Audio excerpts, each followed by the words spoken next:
my beloved Boss Mike Cervera. Mga kababayan ko, unahin na natin tong si Harry Roque, mga kababayan. Ito ayan mga kababayan ko. Ay naku, bakit yung mukha na yan?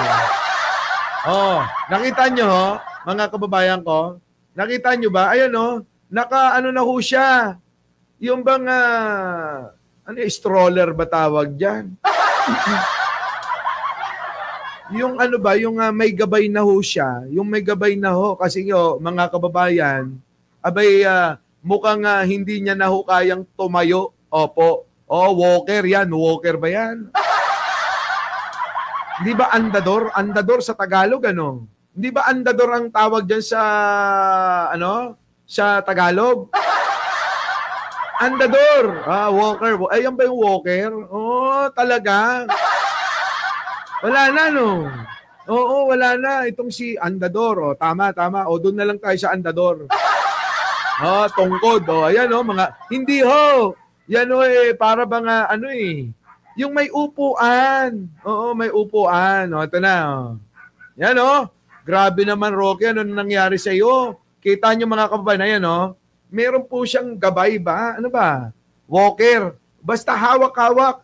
Bahala na kayo kung anong tawag nyo dyan. Basta ngayon mga kababayan, ang sitwasyon ni Roque, diyan po sa Netherlands ay nako, grabe. Wheelchair, wheelchair, yan, wheelchair, maaari. Walker nga, walker na kung walker, bahala. Ito ngayon, ang sitwasyon ni Roque. Ayon sa ating nakalap, mga kababayan ko,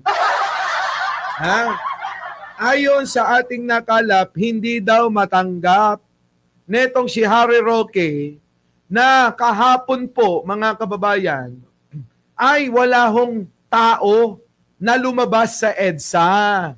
At ikinasama rin daw di umano ng kanyang loob, yung pong taboy.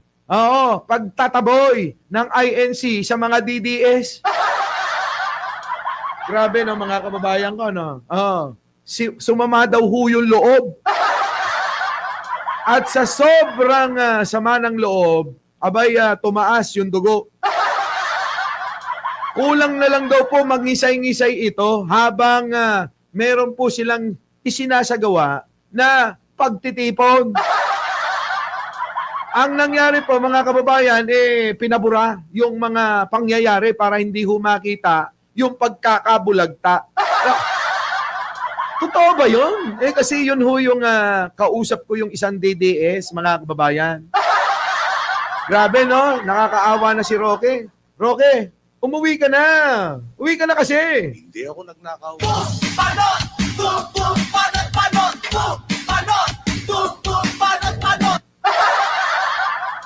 Oo, alta presyon. Oo, paano mga kababayan, inaasahan talaga nila na maagaw na po nila yung kapangyarihan ngayong araw dapat nakatakda na si Sara Duterte ay manumpa na bilang Pangulo. Paggising ko, pag-check ko naman, si Presidente, nagtatrabaho na naman. Hindi naman napalitan. Yung mga gabinete, nandoon pa rin. Nagre-reklamo po si Pachuchay, baka naman po wag niyong kalimutan na mag-like, mag-share at mag-subscribe. Ano po, wag niyong sarilinin, yung live natin. Ayan, si Harry Roque, grabe, ano na nangyari? Paano na ito makakapag, mga kababayan ko? Mukhang mauna pa to kay Digunyo maiuwi, Mukhang mauna pa to kay Digunyo mauwi. Oy, nako. Wag naman. Uy, grabe ka, Jeffrey. Anong malapit na yan? Naiinggit ka, Inggit ka, Grabe. Eto na. Yan na nga ba sinasabi ko, Mukhang kumakampi sa atin ngayon ng tadhana, Tingnan yung mga nangyayari sa kanila, mga kababayan ko. Mga hinampil kasi. Tingnan nyo nangyayari sa kanila. Sige na, ito na. Tingnan nyo mga kababayan. Hala ka. Hala ka si Roque. Di ba? Meron pa yan eh. Isa, nasa ba yan? Ayan na. Tanggalin natin. Parang, hala ka! Ay! Rookie, naalalayan ka na nila. Tapos para bang ihahatid ka na. Sorry nadadala ako ng emosyon ko. Pero totoo mga kababayan, parang umaayon pa yung kanta habang inaalalayan, hinaharap siya. Para bang ihahatid ka na nila. Teka, sorry Sorry talaga. Oo, sorry talaga. Sorry. Tingnan niyo mga kababayan ko. Ayan Oo. Pakinggan. Sige, hayaan mo nang ma-copyright tayo, Boss Mike. Para naman maganda yung presentasyon. Eto na mga kababayan ko.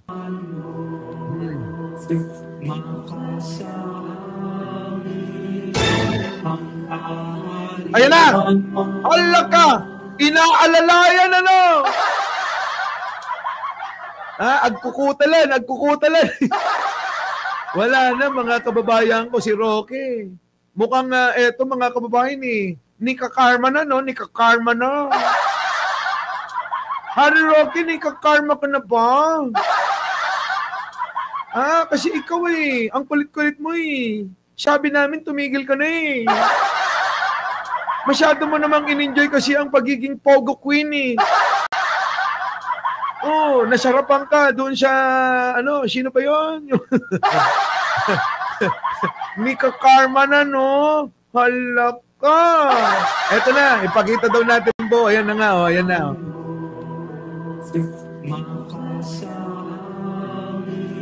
Laka.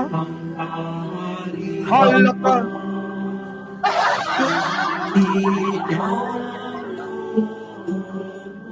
Para bang mga kababayan yung bang ihahatid sa altar tapos po ihahatid na sa huling hantungan ang datingan.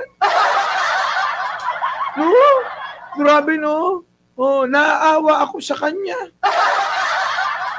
Ganyan naman tayong mga Pilipino Ganyan naman tayo ng mga Pilipino Kapag nakita na natin na ganyan ang sitwasyon, naawa na tayo, nakakalimutan na natin yung kasalanan. Pero, Roque, hindi ako ganon. Drama ko lang yun. Ano na, Roque? Kita mo, binalik sa'yo ni bro. Ngiwi ka ng ngiwi. Ngiwi. Bangag ka mo. Ayan ang nangyari sa'yo. Ikaw na yung nakangiwi.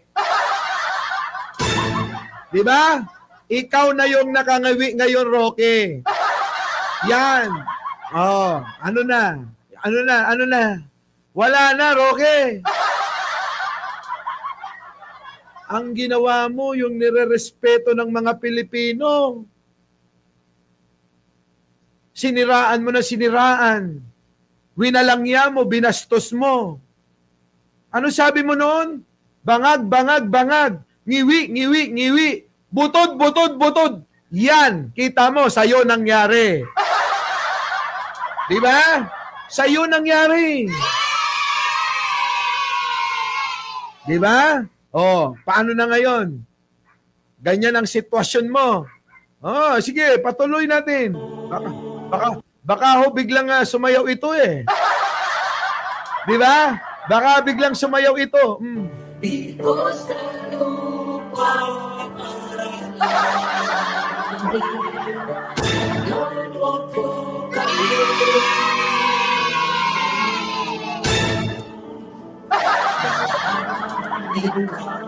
Ay, pakanta-kanta ka pa. Wala na mga kababayan ko. Alam nyo naman, pagka nagkaganito, napakahirap nang makarecover. Di ba? Tulad niyan, mga kababayan. Never knew. Butod-butod ka ngayon. Ayan na nga. Di ba? Yan yun Oh, di ba gumaganon-ganon pa siya, oh. Bangag, bangag, bangag. Ngihi, gumaganon-ganon pa sila, di ba? Oh, ayan, nangyari. Kaya mga kababayan, wag ho tayong mapanghusga. Huwag kayong mangunguna. Kasi may mga tao nasasaktan sa mga ginagawa ninyo. Kung kayo hindi nagmamahal sa Pangulo dahil hindi napagbigyan yung inyong mga gusto, kaming mga Pilipino na nararamdaman namin yung pagmamahal at pag-aaruga ng Pangulo, kami yung magtatanggol dito. Diba? Ganyan kasi. Kapag gumawa ka ng masama, abay dapat handa ka na panagutan. Hindi yung tatakasan mo. Yan ang ginawa mo, tinakasan mo yung mga kasalanan mo eh. Di ka ba naman, nako! Ewan ko. Di ba? O ano na nangyari ngayon? Baka susunod, tingnan nyo, ito pa. Yung karma ni Maharlika, ngawa ng ngawa, puro kasinungalingan yung dala. Ayun. O, ano na? May naniniwala pa ba sa kanya? Eh, ultimong kasama niya, ultimong mga DDS, ayaw nang paniwalaan si Maharlika. Tama? O, si Maharlika, kita nyo, wala na. Wala na, oh. Wala na si Maharlika. Yan, mga kababayan ko. Sana man lang, sana man lang kayo ay umayon kay Pangulo Nat, siya naman ang nahalal. Unang-una kayo nga yung mga nanguna na mangampanya, ikinampanya si Pangulo at kaming mga Pilipino ay sumang-ayon. Sumang-ayon din. Ngayon, kung meron man kayong kahilingan na hindi na ibigay ni Pangulo, edi sana magpasalamat pa rin kayo. Hindi yung dahil hindi na ibigay yung mga gusto nyo, agpasugnod kayo. Pasugnod naman, garod. O, kita nyo, magtatampo. O, pag nagtampo, bibira. Bibira ng kung ano-ano para maibigay ang gusto. Hindi ganon ang katauhan ni Pangulong Bongbong. Sabi nga niya, ako ay Pangulo ng mamamayang Pilipino. Ako ay magsisilbi sa sambayanang Pilipino. Hindi ako Pangulo ng iilang tao na sarili lang ang interes, ang gusto. Tulad ni, si Chavit. Nako, ano na Chavit? Ha? Nagsisisi ka na ba? Katulad nila General Puke. Oh, mga kababayan ko, si General Puke. Nagsisisi na mga kababayan. Oo. Nauna na nga ho si Magalong, di ba? Kahapon po mga kababayan, tinalakay na natin yan eh. Si Magalong na dati, napapabalita na magiging hahalili sa pamamagitan ng pag-aagaw ng kapangyarihan. Oo. Military junta yung kanilang gusto. Hindi ho umubra. Kasi nga ho mga kababayan, malilintikan sila. Hindi ho nila makuha-kuha si General Browner at ho yung mga matitinong general. Oo. Ngayon mga kababayan ko, pakinggan nyo. Bigla na hong kumambyo si, sino to? Si Mayor Magalong. Yeah! Huwag na nating tinatawag na panutya. Oo, di ba? Si General Magalong. Libayan, alam mo na. Paano ka na ngayon? Tingnan nyo Tingnan nyo si Libayan, kakatira niya kay Attorney Claire. Ayun, ayaw ka nang panoorin, Parang mas malamang na yata yung views ko sa'yo eh. Parang mas gusto na akong panoorin ng tao ngayon eh. Alam mo, hindi nyo naman maloloko yung mga tao eh. Oo, sa una siguro, maaring malinlang ninyo. Pero yung mga susunod na panahon, marirealize nila yung mga ginagawa nyo eh. Di ba? Ano na nangyari? Nga na. Yari ka. Oh. Kung ako sa iyo, mag-sorry ka na kay Yusek Claire Castro. Oo. Humingi ka na ng tawad sa kanya. Oh, at ako rin. Oh, mag-public apology na kayo sa akin. Di ba? Madali lang ako kausap. Oo, ako pa ba? Gusto nyo, sama-sama kayong tropa eh. Saan nyo gustong pumunta? Sabihin nyo sa akin. Gusto nyo ba magkape tayo sa Europa? Baka malayuan kayo, hindi kayo sanay sa biyahe. Ha? Baka hindi sila sanay sa biyahe, itong grupo ni Libayan, magsuka-suka. Ano?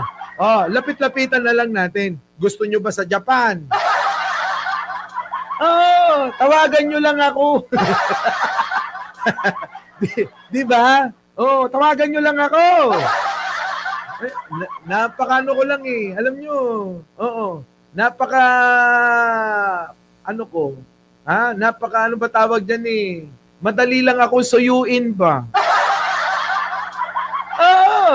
Kaya nga yung mga babae, konting lambing lang eh. Napapa-oo kagad ako eh. Sige na, Libayan, gusto ko ikaw yung lumambing. Lambingin mo na ako. Tulad naman, si Magalong, kita mo. Yung si Mayor Magalong. Mukhang bumaliktad na, no?